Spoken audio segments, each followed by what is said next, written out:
Shakespeare's Sonnet 116 is not just a poem about love, it's a masterclass in poetic expression.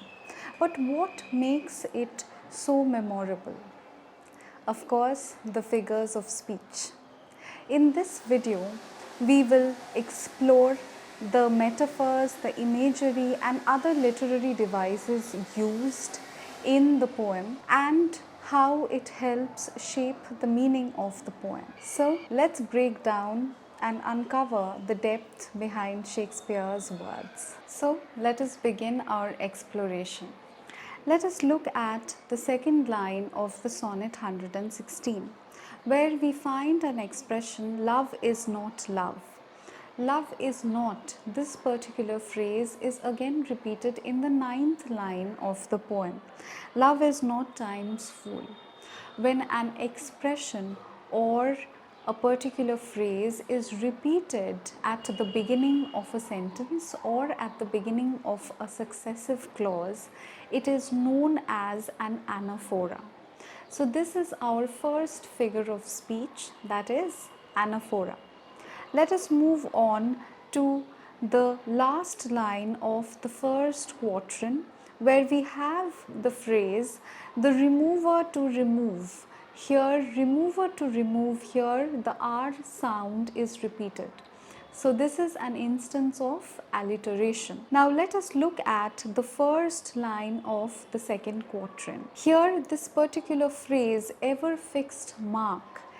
Here, love is being compared to an ever fixed mark. So here, ever fixed mark is a metaphor for lighthouse or a guiding star that remains steadfast even in the middle of storms. So love is being compared to an entity that remains constant even in the middle of the trials and tribulations of life. Now let us look at the next line, that is the second line of the second quatrain. That looks on tempests and is never shaken. Here, tempests is also a metaphor. It is a metaphor for life's struggles, hardships, obstructions, and even temptations. Now we move on to the third line. It is the star to every wandering bark.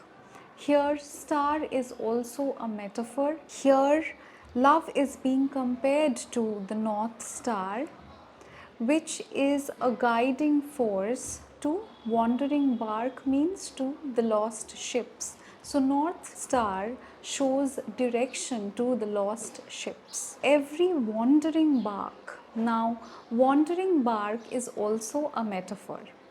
Here, wandering bark refers to individuals who have not been blessed or graced by a fulfilling relationship, who have never experienced the bliss of true love, and as a result, they are lost souls. Next, we move on to the first line of the third quatrain, where love is personified. Love is not time's fool.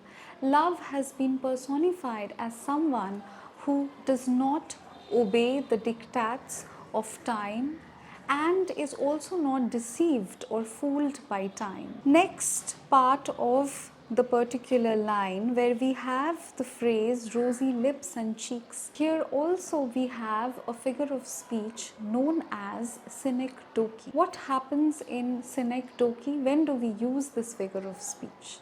When a part is used by the poet to express or explain a greater idea, a greater whole, then the poet uses this figure of speech known as synecdoche, where a part, that is rosy lips and cheeks, this particular expression has been used to explain what? To explain youth and beauty. We also find that in the poem, time has been personified as a grim reaper who has a sickle in his hand, and under the blade of the sickle we find what?